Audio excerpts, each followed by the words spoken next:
Bonjour Monsieur Reynaud. Alors, je vais essayer de répondre à votre question qui se trouve ici. Donc, pourriez-vous corriger le lien et m'expliquer? Donc, j'imagine que vous parlez du lien qui est en bleu ici. Alors, on va aller modifier l'article. Je vois que l'article ici il est verrouillé. Donc, on va aller le déverrouiller tout simplement. Je vais me connecter. C'est normal, parce que ma session est déjà ouverte. Voilà. On va cliquer sur article. On va aller déverrouiller actualité.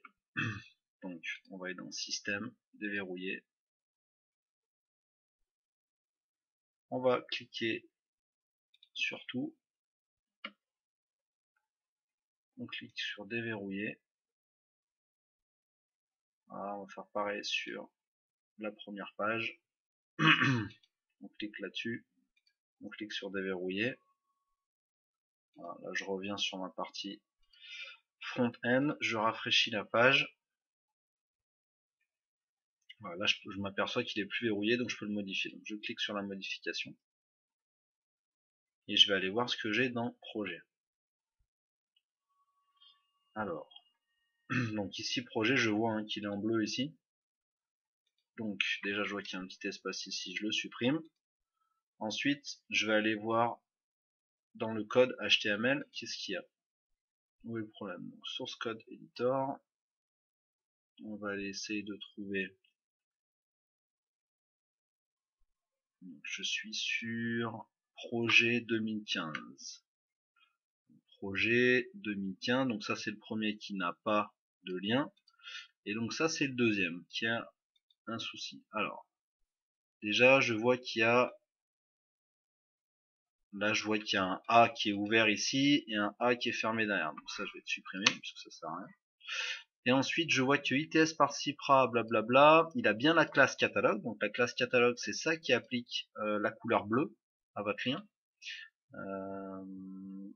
Et je vois par contre qu'on a forcé un style ici. Style couleur noir ou non, je sais pas ce que c'est que cette couleur. Et texte décoration souligné.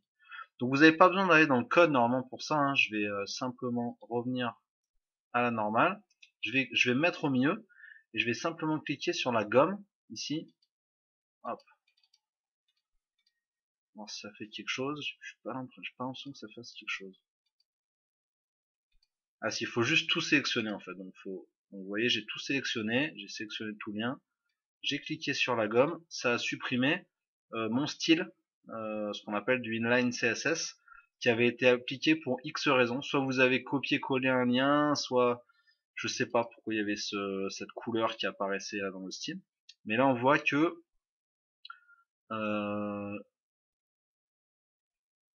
du coup on a bien notre A ici.